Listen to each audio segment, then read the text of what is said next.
नमस्कार मित्रों, आज के वीडियो में हम SBI सिक्योरिटीज ऐप के माध्यम से शेयर ऑथराइज करके सेल करना सीखेंगे। तो चलिए वीडियो को शुरू करते हैं। तो जैसे ही आप अपने ऐप को ओपन करेंगे तो आपको ऐप का कुछ मेन इंटरफेस कुछ इस प्रकार दिखाई देगा। तो आपको ऊपर की ओर बाएं साइड में 3 लाइनें दिखाई दे रही होंगी, तो आपको उसमें क्लिक करना है। फिर आप हम अगले पेज पे आ जाएंगे तो आपको ऊपर की ओर दाएं साइड में लाल बॉक्स के अंदर दिखाई दे रहा होगा लिखा हुआ रेज EDIS रिक्वेस्ट, तो आपको उसमें क्लिक कर देना है। उसके बाद फिर आप हम अगले पेज पे आ जाएंगे तो आपको यहाँ पे अलग अलग कंपनी के यहाँ पे शेयर्स दिखाई दे रहे होंगे, जैसे कि आप देख सकते हैं। सबसे पहले हम यहाँ पे जानेंगे कि जो यहाँ पे EDIS ऑथराइजेशन हम क्यों करते हैं शेयर्स की। तो जैसे कि आपने हाल ही में सुना होगा कि ब्रोकर बहुत से डीमैट अकाउंट से उनके शेयर होंगे कस्टमर्स के, वो यहाँ पे बेच देते हैं। तो ये बहुत ही सेफेस्ट मेथड है EDIS वाला।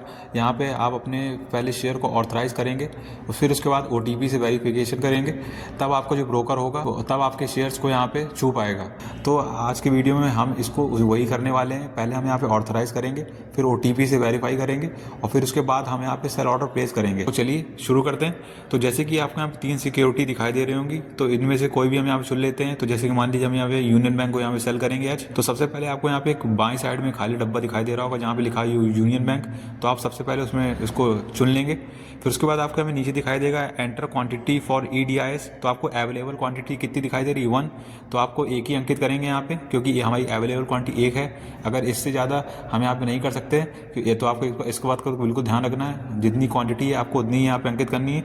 अगर जैसे मान लीजिए यहाँ पे 10 होती, अगर हमने 5 क्वांटिटी बेचनी है तो हम यहाँ पे 5 अंकित करते और 5 हमारी बच जाती। तो इसी तरह हम यहाँ पे करेंगे। फिर उसके बाद जैसे ही आप चेक बॉक्स में टिक कर देंगे, क्वांटिटी एंटर कर देंगे, उसके बाद आपको नीचे दिखाई देगा रेज EDIS रिक्वेस्ट का बटन, तो आपको सीधे उस पर क्लिक कर देना है। तो आपको यहाँ पे नीचे से पेज खोल के आएगा, तो आपको यहाँ पे VOID आपकी दिखाई देगी। तो आपको यहाँ पे नीचे दिखाई देगा यहाँ पे नीले रंग से ऑथराइज नाउ का बटन लाल एरो दर्शाया जा रहा है, तो आपको सीधे इस पर क्लिक कर देना है। आपको सामने पॉप विंडो खुल के आएगी, तो आपको ऊपर की ओर दाएं साइड में क्रॉस वाला आइकन दिखाई दे रहा होगा लाल सर्कल के अंदर, तो आपको उसको क्रॉस कर देना है। आप अगले पेज पे आएंगे तो आपको अपना यहाँ पे नया एमपिन बनाना है। जब आप यहाँ पे ऑथराइजेशन करेंगे हर बार, तो आपको यही एमपिन डालना होगा। तो आप यहाँ पे एंटर न्यू पिन में 6 अंकों का अपना एमपिन अंकित करेंगे, फिर उसके बाद उसी एमपिन को कंफर्म करेंगे। फिर उसके बाद आपके रजिस्टर्ड मोबाइल नंबर पे एक OTP आएगा, आप OTP यहाँ पे अंकित करेंगे। फिर उसके बाद आपको यहाँ पे बाईं ओर सबमिट वाली बटन दिखाई देगी यहाँ पे नीले रंग से, तो आपको उसमें क्लिक कर देना है। फिर आप यहाँ पे अगले पेज पे आएंगे तो आपने अभी जो नया एमपिन बनाया है, आपको नया एमपिन यहाँ पे अंकित कर देना है। फिर उसके बाद आपको नीचे दिखाई देगा सबमिट का बटन, तो आपको उसमें क्लिक करके आगे बढ़ जाना है। फिर आप यहाँ अगले पेज पे आएंगे तो NSDL की ओर से आपकी रजिस्टर्ड मोबाइल नंबर पे एक OTP आएगा, आप OTP यहाँ पे अंकित कर देंगे और आपको नीचे दिखाई देगा यहाँ पे सबमिट वाला बटन,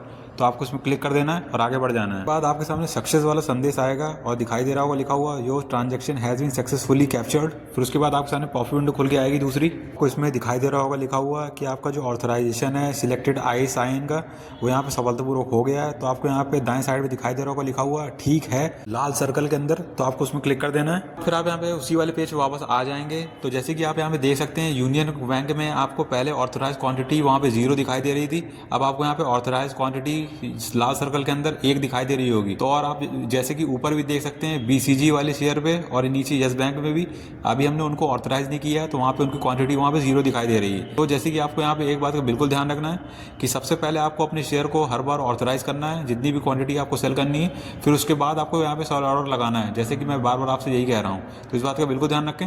तो चलिए वापस से हम बैक करके अपने मेन वाले पेज पे आ जाएंगे। तो जैसे ही आप यहाँ पे मेन पेज पे आ जाएंगे तो आप यहाँ पे नीचे की ओर देखेंगे मध्य में आपको लाल बॉक्स के अंदर दिखाई देगा पोर्टफोलियो का विकल्प, तो आपको उस पर क्लिक कर देना है। आप यहाँ पे अगले पेज पे आ जाएंगे तो आपको यहाँ पे बीच में दिखाई दे रहा होगा इक्विटी वाला सेक्शन, तो आपको सीधे इसके ऊपर क्लिक करना है। आपके पोर्टफोलियो में जितनी भी यहाँ पे आपने इक्विटी यहाँ पे होल्ड कर रखी है अलग अलग कंपनी की, तो आपको यहाँ पे दिखाई दे रही होगी। तो हम यहाँ पे यस बैंक को यहाँ पे सेल करने वाले हैं, तो आपको यहाँ पे लाल बॉक्स के अंदर जो व्हाइट वाला एरिया दिखाई दे रहा है, हम उसके ऊपर यहाँ पे क्लिक करेंगे। तो आपके सामने दूसरा पेज खुल के आएगा, तो आपको यहाँ पे नीचे की ओर दाएं साइड में सेल वाली बटन दिखाई दे रही होगी लाल रंग से, तो आपको सीधे उस पर क्लिक करना है। तो आप यहाँ सेल वाले पेज पे आ जाएंगे। जैसे कि आप देख सकते हैं तो आपको ऊपर दिखाई दे रहा होगा NSE और BSC लिखा हुआ, तो आपको दोनों के रेट दिखाई दे रहे होंगे। तो आपको एक बात यहाँ पता होनी चाहिए, अगर आप यहाँ पे शेयर अगर NSE से खरीदते हैं तो आप यहाँ पे BSC में भी सेल कर सकते हैं, अगर आप BSC से खरीदते हैं तो आप इसको NSE में भी कर सकते हैं। तो इस बात का बिल्कुल ध्यान रखें।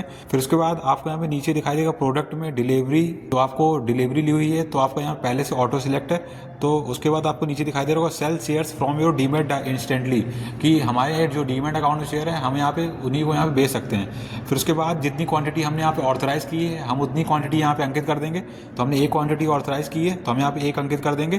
फिर उसके बाद आपको यहाँ पे दाएं साइड में जो एक मार्केट वाला साइन दिखाई दे रहा होगा मार्केट प्राइस का, अगर आप लिमिट प्राइस में बेचना चाहते हैं तो आप इसको लिमिट में बेच सकते हैं, लेकिन आप कोशिश करें कि आप इसको मार्केट में ही बेचें। जैसे कि अगर आप लिमिट में अगर इसको बेचते भी हैं, सबसे पहले आपको जो मार्केट प्राइस के बगल में जो नीला टिक दिखाई दे रहा है सबसे पहले आप उसको अनटिक करेंगे, तो आपको जो नीचे प्राइस वाला सेक्शन है लिमिट प्राइस वाला, तो आप वो ओपन हो जाएगा। तो आप उसके बाद अपना प्राइस बता पाएंगे कि आप किस प्राइस पे बेचना चाहते हैं। जैसे कि मान लीजिए अभी 175 रुपये भाव चल रहा है शेयर का और हमें 180 रुपये बेचना है, तो हमने जैसे 180 रुपये का ऑर्डर प्लेस कर दिया। अगर पूरे दिन भर में मतलब 3:30 बजे तक अगर हमारा प्राइस 180 तक पहुंच जाता है तो हमारा ऑर्डर सफलतापूर्वक एग्जीक्यूट हो जाएगा और हमारा जो शेयर है सफलतापूर्वक हमें सेल हो जाएगा।